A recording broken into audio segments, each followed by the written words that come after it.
Is there a chance that any of these fallen Nephilim watchers represent North Korea? So much more than fun in games at the Cartoon Cabal.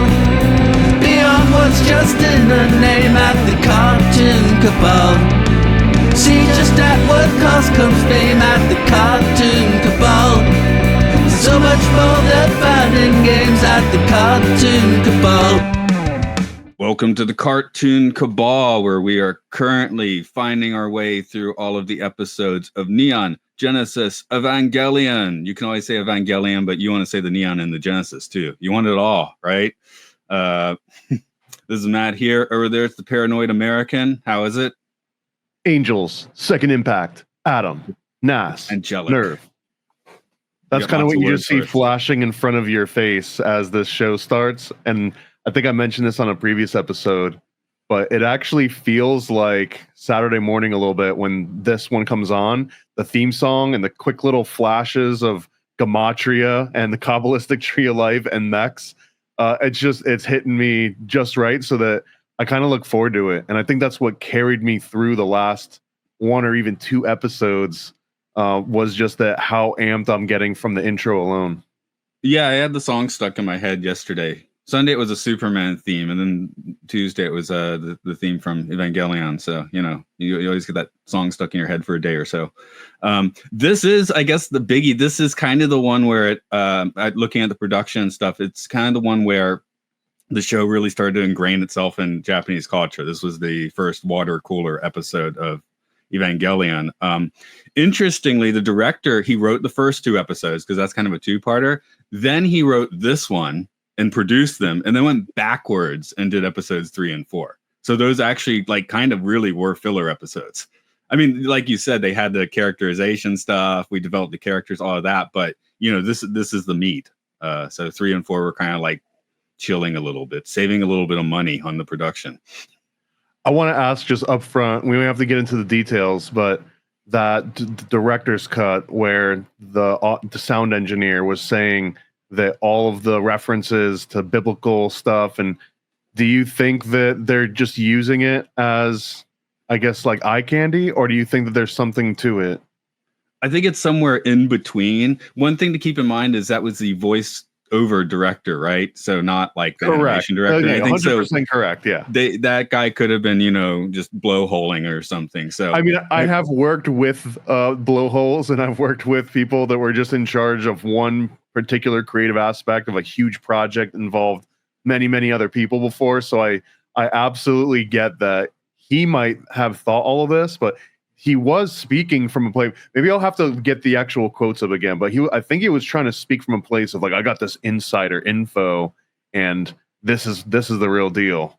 So I'm not so sure. I mean, obviously there's deeper psychological themes and all that are definitely here. So it's not like there's nothing to talk about, just to double negative it all. But well, the main reason I even bring that up, we'll get into it more as we talk about the episode. Okay, yeah, for sure. A couple things.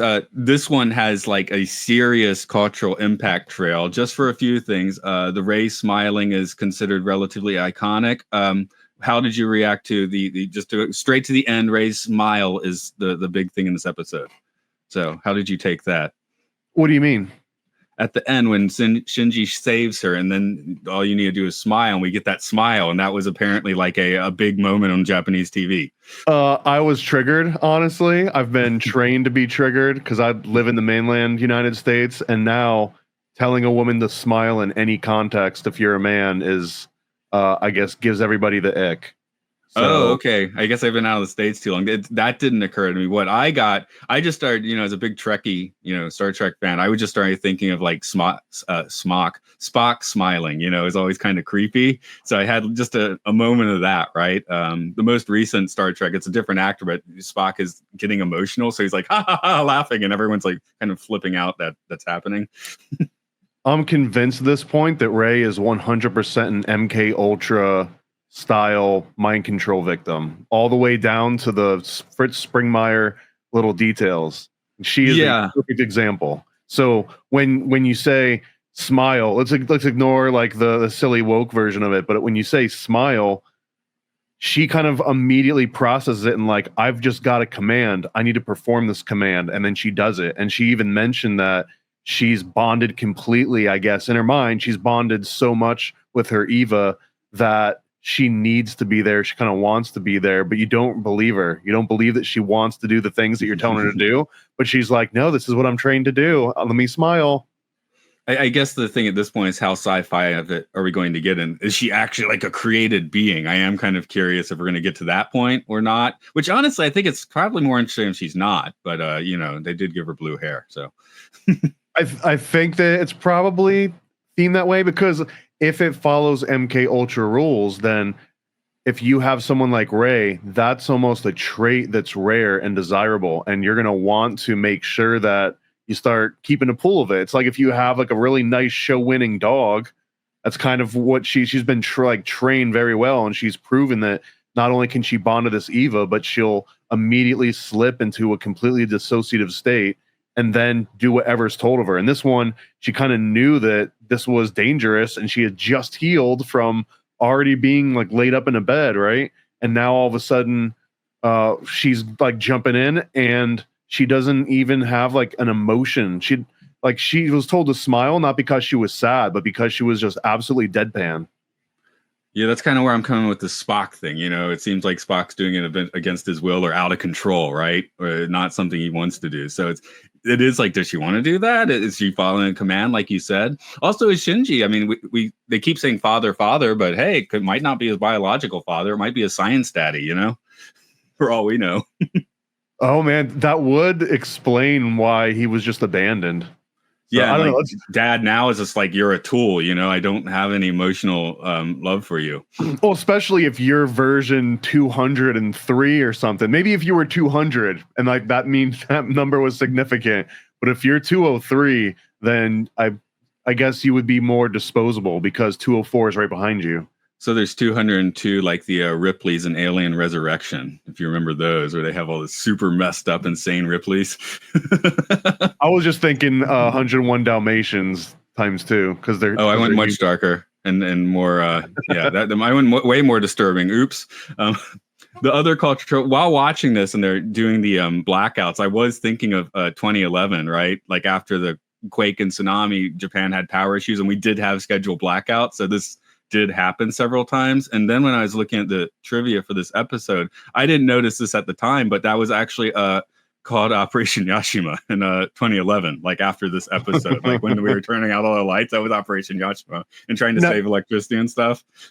Is that because of limited capacity, and you getting a blackout meant some other area got energy instead of you, but like it went round robin or something? Or well, it's because when Fukushima went down, they shut down all of the nuclear power in Japan for several years. So power was at a premium for a few years, and especially in 2011, you know, it was conserve power. That's when they finally let us stop wearing frickin' suits and ties in the middle of July. They started doing cool biz. You'll save on your air conditioner now, because before 2011, everyone was going into the middle of Tokyo in July wearing a wool suit and a tie, you know? So that sucks.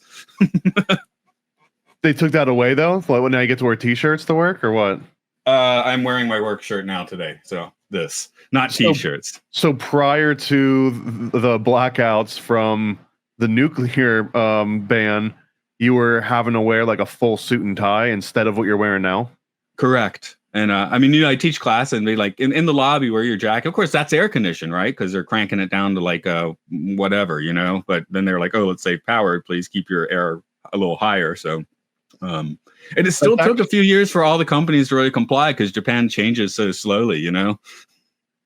I would say that's actually really inspiring, because it almost goes to show that sometimes massive global or national traumas can work for the better. Like the little guy comes out ahead a little bit. Like you don't have to wear a full suit and tie. Meanwhile, I'm sure that maybe this is the American in me speaking, but the government usually here, if there's some kind of national event that would require that, the government moves in and takes a little bit more power for themselves. Like it's part of the formula. No, this actually did turn out to, I mean, something like that again after the disaster, and that's why we're maybe seeing such a nice build-up post-apocalyptic Japan in this. But like after the tsunami, there wasn't like looting and things. People were kind of helping each other and stuff. So there definitely is that. When there is a disaster, Japan does have a different cultural fabric, but it's like, practical and realistic. So just, I guess that's a good thing about the country. Yeah, what does that feel like? I wonder. I don't think I've ever felt like, power goes out and you're just like, everyone will be rational about this. I don't think that's ever been the default. Maybe that's just me as a paranoid American versus a regular American. I remember because I went to work and then there's the blackout and I'm walking home, and the worst thing about the blackout was there were still cars on the street, but without any street lights, you cannot tell how close or far away they are. So crossing the street became like super difficult. It's like, I can't tell if that car's like 200 meters away or 20, or if that's two motorcycles, because there's no street lights for reference. And that's sort of what Tokyo-3 is about, isn't it? Don't they have these same kind of rolling blackouts? Well, they do it for the entirety of Japan in this one, right? I did notice when they have the wide shot that North Korea had a notable amount of light. So this is like before we started showing everyone those light maps of North Korea at night, There were several. It was like almost equal with North and South. I just when it came on, I was like, oh, I want to check that specifically, Is there a chance that any of these fallen Nephilim watchers represent North Korea? Yeah. Oh, that would be so cool. It would be like that fake monster. Well, no, it's a real. They kidnapped the guy from Japan and made him make a monster movie in Japan. Have that kaiju show up in here. That'd be cool as an angel.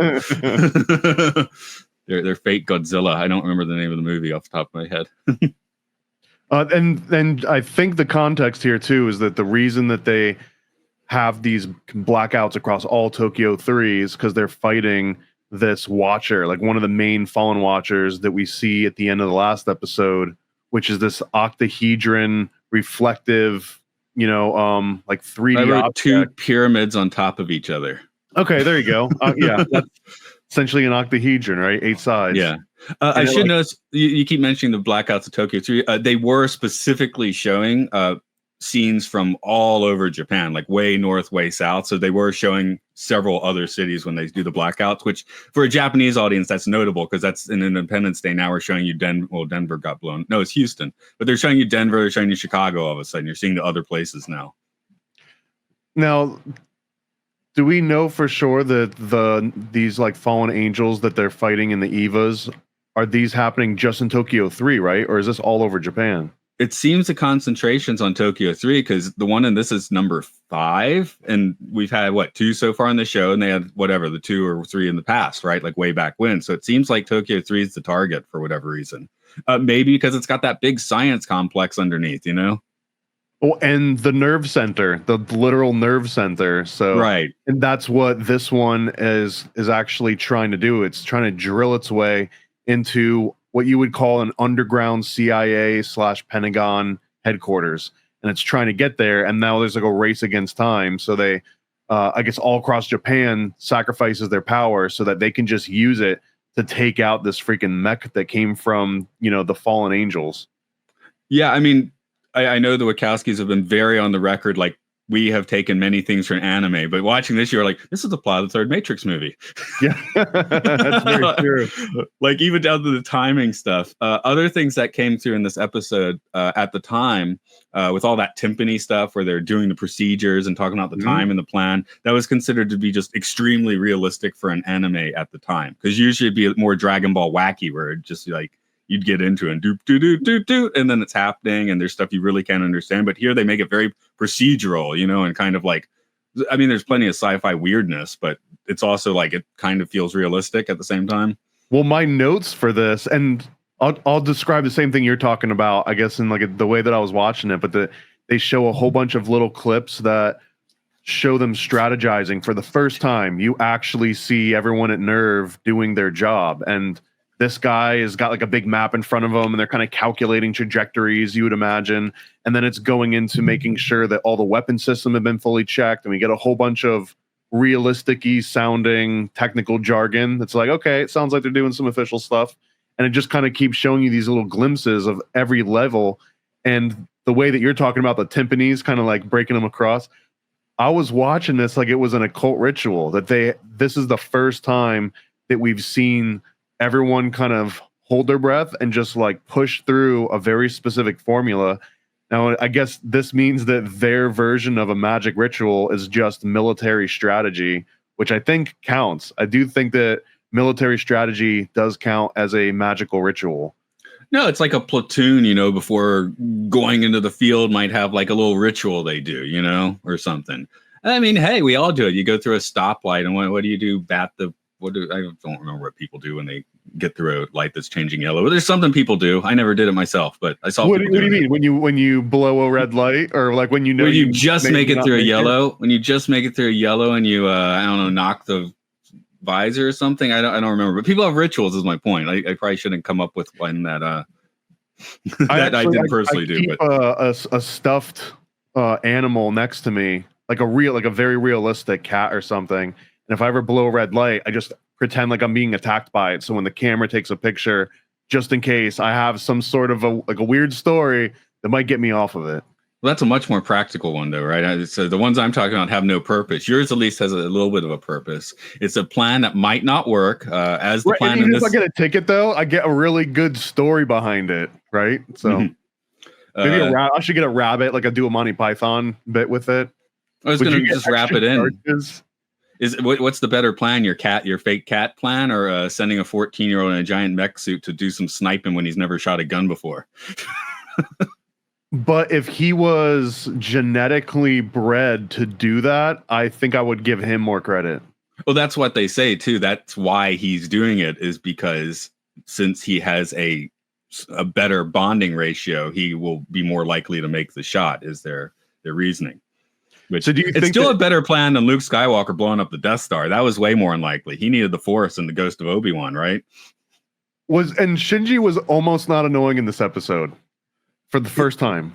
Well, that's the thing. As I keep saying, he's very realistic. By the way, I asked my daughter who her favorite character in this was, and she said Shinji, which was kind of a surprising answer. But okay, have you seen the entire series? Yeah, I said, "Who's your favorite Evangelion character?" She's like, Shinji. I'm like, okay, sure. Okay. But yeah, I mean, he's still a 14-year-old emo kid, right? That's not going to change. But anyone, when put in certain circumstances, they can shine in certain ways, right? I mean, that's the thing. He's still a hero. He's just a hero that's annoying to be around. Yeah, and I guess I'm wondering if we even get an answer to this. But that is, he continuously going back into the Eva and fighting these things? Like, he's kind of their number one guy, right? Like, he's literally the one. He's Unit 01. Yeah, he is Unit 01. So it seems more likely that he was bred specifically to do this, and therefore he doesn't, like you were just saying, that he doesn't have a choice really. And I don't know if that's true or if that's how they wanted to portray it, because that would almost make it deterministic. Like, he has no free will in the matter. And there's another version of Shinji, I guess I'm opening my mind up to, where that maybe he does have free will and he's actually using his own kind of like fortitude and like developing into a different character. Because if it's deterministic, like what do I even care what he's doing? Like, all I care about then is the mech fights. We tried to take the special train out of town, but maybe they knew he'd come back. Rey's like, just stay in bed. Maybe she knows he can't do that. True. It's like a Truman Show. Yeah. So it's maybe they've got him, like they've got his personality down so much for whatever reason that there's like, he's not going to quit. He's going to act like he's going to quit all the time. But just jumping ahead, I just happened to accidentally see a few bylights in the future, and there's going to be an episode about 10 episodes down the line where he's like kind of trapped in his mech suit having an existential crisis, about his relationships. So I'm like, well, that's not surprising. Let me see. We started this out on like her smiling, because at the very end of this, Rey gets kind of hurt again, and he busts into the little thing. But after he says the smile, or maybe it was before he says the smile, but his reaction to seeing her, he kind of like freaks out in a weird way. And I can't tell if this is like typical anime freak out, or if he is being weird. Because to me, he was acting really strange, even though he might have been concerned. He kind of just shut up and started whimpering and like making weird noises. I think he was within the realm of standard anime reactions there. Just okay. to let you know. It's honestly, since I'm fairly new to anime, it's not easy to determine, is this person acting weird because I'm supposed to know they're acting weird, or is it just anime?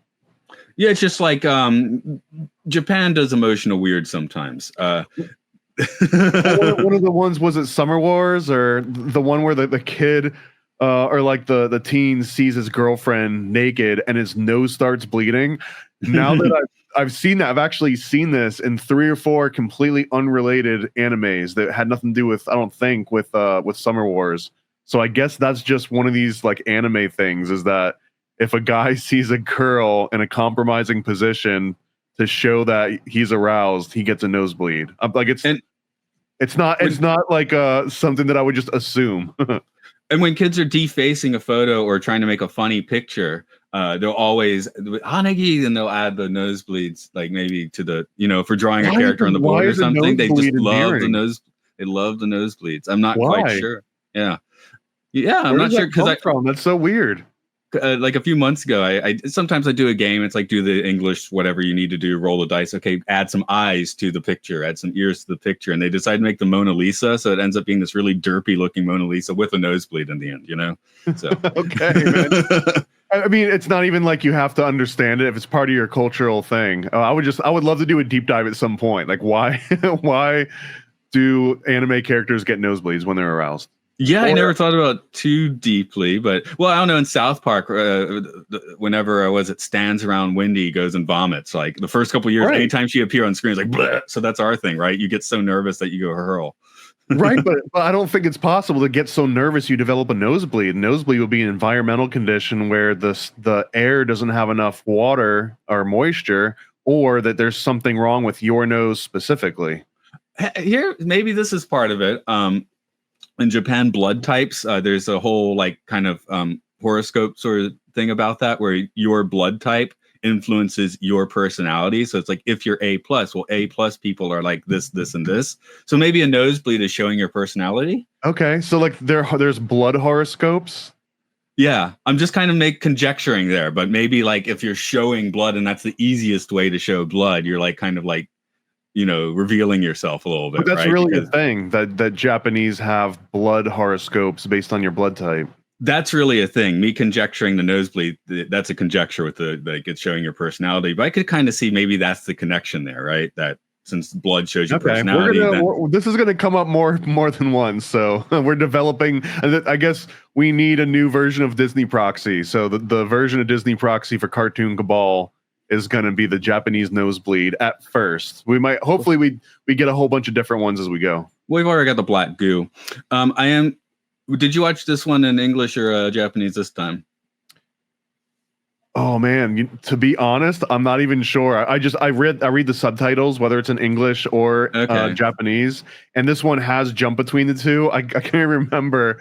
I know that I understood everything because I read the subtitles. Because Ray in Japanese keeps giving a very definitive goodbye. If I feel like I'm going to see you like tomorrow, but like jane or something, right? Or matane. She's like sayonara, sayonara. Sayonara means like I'm not going to see you for a very long time, or maybe never. Like it's a more definitive goodbye, which is why Shinji doesn't like it.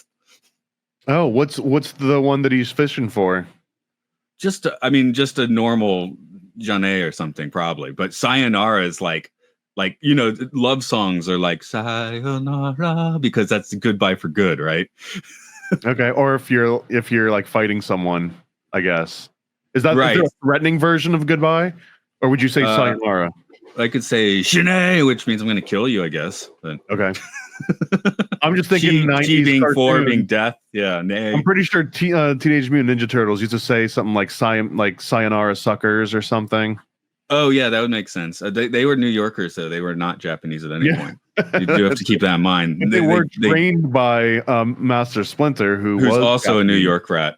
No, why did he speak Japanese? Because he was in the cage mirroring his master's actions, and then the cage breaks open. He finds it's the New York City. So it's a Japanese master, but he's a New York rat.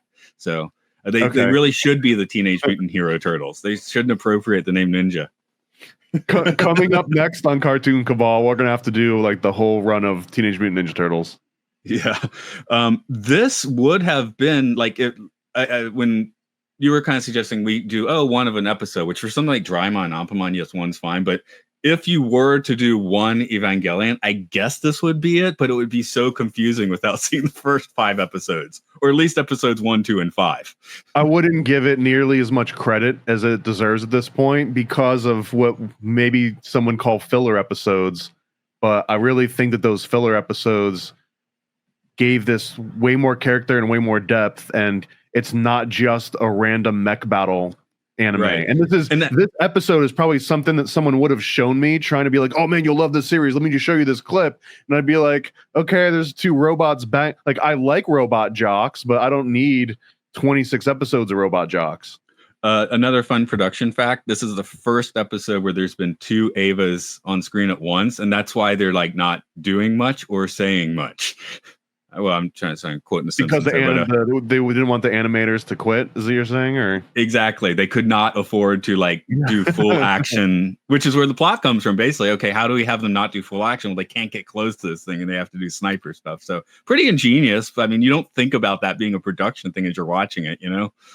I maybe this is where I've ruined animation for myself, but this is absolutely something that I think I've always seen where. How come so many maybe not Evangelion has a lot of detail and a lot of animation compared to some of the things I've seen, but usually the giveaway is that it just looks like a static asset that's just like slowly moving up, and then some kind of like a pulsing laser, and there would be a whole bunch of different shots and like mech battles where not a lot of movement's happening other than the entire mech is moving in unison, unlike a human. Like if a person's moving around or something organic, they're not just going to like remain completely still. They're going to have like a little bit of weird flexibility and motion and unpredictability to it that makes it look natural. But if you're in a mech suit, you don't have to have any of that movement. You could just be locked in like a freaking robot. So it's always been kind of a cheat code to do mech battle animations in that way. Again, Evangelion maybe not the best example of that because they do some really interesting perspectives too. Here's a good example of Pokemon and Digimon anime. Pokemon is very successful. Digimon technically is first because they got Tamagotchi, but in anime world, they're following up Pokemon. So it seems like they're copying them, right?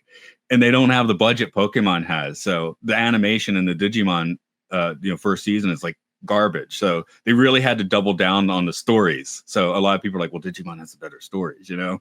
I'm not really a fan of both. This is what fans of those have told me, but they are massive fans. I've seen a little bit. You can be out here. You can be comfortable. This is a safe place. Yeah. Oh no! Hey, if I was into Pokemon, I'd be into Pokemon. I'm slightly too old, you know. Getting back to South Park, I remember going to see the South Park movie and thinking, "Oh, everyone under 18 has to go see the Pokemon movie, right?" Yeah. I think that was a cutoff for me too, and I think Power Rangers was really big in like 5th or 6th grade, and at that point, I remember I think it was in 5th grade. And I was like, this is for babies. That like I know a 4th grader that likes this. So I'll be damned if I'm gonna get sucked into this. Like those costumes don't even look real. I've played one Pokemon game. It was Heart Gold on the DS. I had some fun. I got to Capital City, Central City. I went into their casino. I started playing the casino games. I did that for 6 months. I finally came out of the casino. I didn't remember how to play the proper game anymore, and I just gave up. Nice. I did something similar with Leisure Suit Larry because there was a casino in that game too, and I just Space Quest had that. Yeah, man. It just turned into like a weird, horny sort of not me, the game Leisure Suit Larry. Yeah. But it just turned into like a gambling addiction. But I wasn't losing any real money because there was no online play at that point. Before we finish this, I imagine I want to just guess the topic you wanted to bring up was Magi. No, not even close. I actually got way cooler than this. Okay, let me give 30 seconds to Magi and then you do your thing. I was just noting that this is the first time we hear about their computer system because you were mentioning is the Christian stuff just names. Like we have Magi, right? Kind of like back into this Jesus thing. And that I get the impression that's kind of like the, AI, the controlling AI somewhere underneath the depths of NERV, you know? I still think that it's a way more advanced AI than we have. It's something way beyond that. It has to be. Otherwise, it would not be making all the right moves by now. Like anyway, it's got a name now. Died. Yeah, this one's Magi. Okay, open your can of worms. Now I am curious. Okay, here's my and this is why I led this episode off with, do you think that they're all just sprinkling this kind of stuff in? Because this angel's name that they're fighting is Ramiel, and Ramiel, out of all the different Watchers, if you know the Watcher story, but like some of the Watchers came down and they mated with humans and they got kicked out of heaven, and that's why they become fallen angels, is because they came down and they bred with people, and those ended up creating these Nephilim. And that's where like the whole premise of Nephilim comes from. And it's not that all Watchers did this. So out of the guys that did it, this is one of the main angels or fallen angels that's cited as being responsible for creating Nephilim. And it almost seems that I don't think that this is the angel. We're not actually seeing Ramiel as the angel that we're fighting inside the episode. He just kind of represents one of these expressions of that. But I do think that this represents some kind of Nephilim technology. And if that's the lens that they're using, all of this Kabbalistic tree of life and gematria and everything is building up to that, then I could see why someone might just be like, oh, this is just thrown in to make things make sense. But like you said, even the computer system we're learning is magi. So there's a very strong Christian theme. And so far, all the different, if they're just randomly grabbing things out of a bag and assigning names, they're all lining up very well. Yeah, I'm thinking of, different paths up the tree of life. Maybe the Eva is one path, the angel is another path, but it's the same thing, It's the same tree, which, if I'm trying to conjecture and see where they're going to go with it, we will see if that's, proves to be correct or not. It's a great point, because I'm going to butcher some stuff that my friend David Charles Plate's been trying to keep me up on, but that the tree of life and this Kabbalistic tree of life, it represents a natural order, and then it like is half of it, and it's called, I think, the lightning strike, and then the other side of it, which kind of like meanders and twists its way back up, like a left and right ventricle almost. That one's the serpent side, and the serpent side represents our impression of the natural order, and that these kind of create this twisted Ouroboros where nature does a thing and it follows a formula that's divine and that it's proper, and then we see it and try to emulate it, but ours is imperfect. Ours is like the Gnostic version of the real thing, and that those two sides combined make up these different paths on the Sephiroth. Okay. Take the drill itself in this episode. It had like, I guess it was the bit or whatever you call the twisty part around it, but it's very serpentine looking. It doesn't look like metal. It looks like a serpent that wrapped around that drill. So just a little visual cue, maybe a more subtle visual cue to go along with that. Oh, right. If this were truly Nephilim technology, then it wouldn't be out of character to see some serpentine or even like scales as integrated as part of their tech, because their tech is not made from the material world necessarily. And then with the Evas, we've seen eyeballs and fingers, right? But we haven't really seen anything divine. We've seen supernatural, and maybe it's a line that doesn't even exist between those two. But like right now, it seems like everything is explainable as long as you just have cool enough lasers.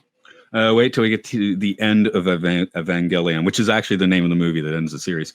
But people have been, I don't know what happened. So, hey, maybe we'll come away being like, we know exactly what happened. I hope we do. Honestly, we're getting there. And this is all based on that they're not just throwing in these random symbols because someone was like, this will look cool.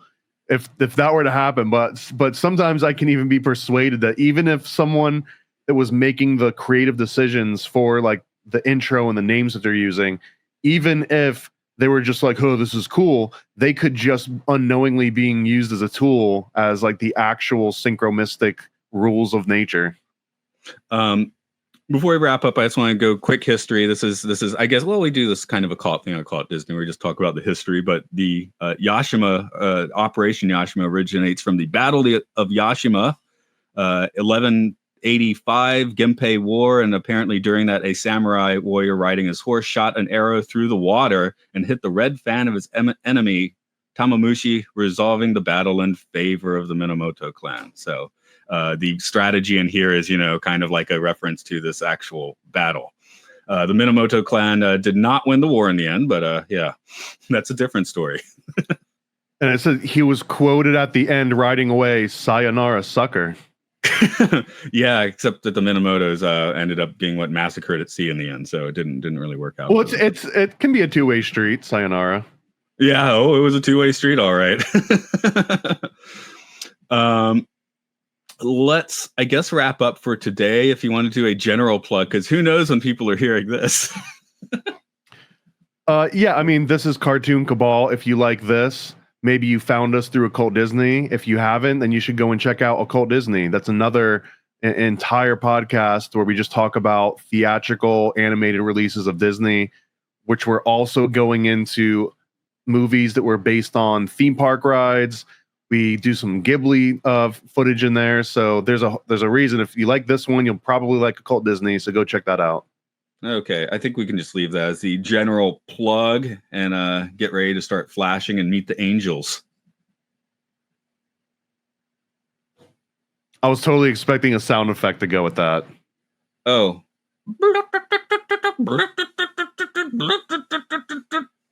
Okay, that just sounded like a circus, but that's fine. Ready for a cosmic conspiracy about Stanley Kubrick, moon landings, and the CIA? Go visit nasacomic.com. nasacomic.com, CIA's biggest con. Stanley Kubrick put us on, that's why we're singing this song. I'm nasacomic.com. Go visit nasacomic.com. Go visit nasacomic.com.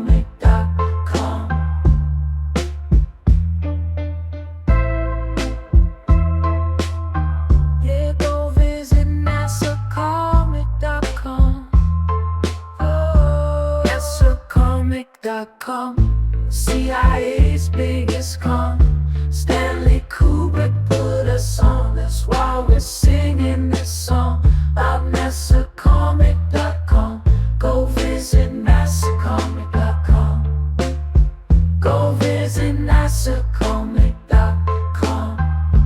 Yeah, go visit nasacomic.com. Never a Straight Answer is a 40-page comic about Stanley Kubrick directing the Apollo space missions. Yeah, go visit nasacomic.com. This is the perfect read for comic, Kubrick, or conspiracy fans of all ages. For more details, visit nasacomic.com.